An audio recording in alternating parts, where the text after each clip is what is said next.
Бесприютна и бела. Скоро будет неизбежный дефицит тепла. Начнем спасаться мы от этой теплонищеты. Значит, снова будут в моде теплые коты. Будем гладить всех мурчащих, теплых, сонных, настоящих, запуская руки в меховые животы. Переменчивы все вещи, странно в мире человечьем, постоянные, мягкие, мурчащие коты.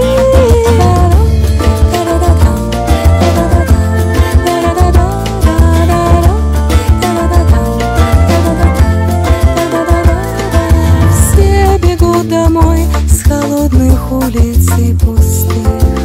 Значит, снова будут в моде теплые коты. Теплые коты летят по небу облаками. Мысли переполнены мурчащими котами. Когти могут впиться в ногу, но нога-то ведь не сердце. Кошки так не ранят, как людишки иногда.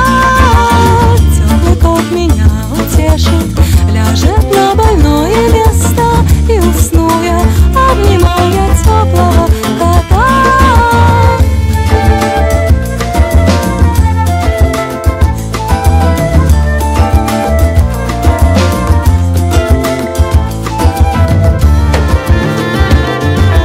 Приходи играть, хозяйкин свитер обшерстить, книжку растерзать, об кресло когти поточить. Приходи ко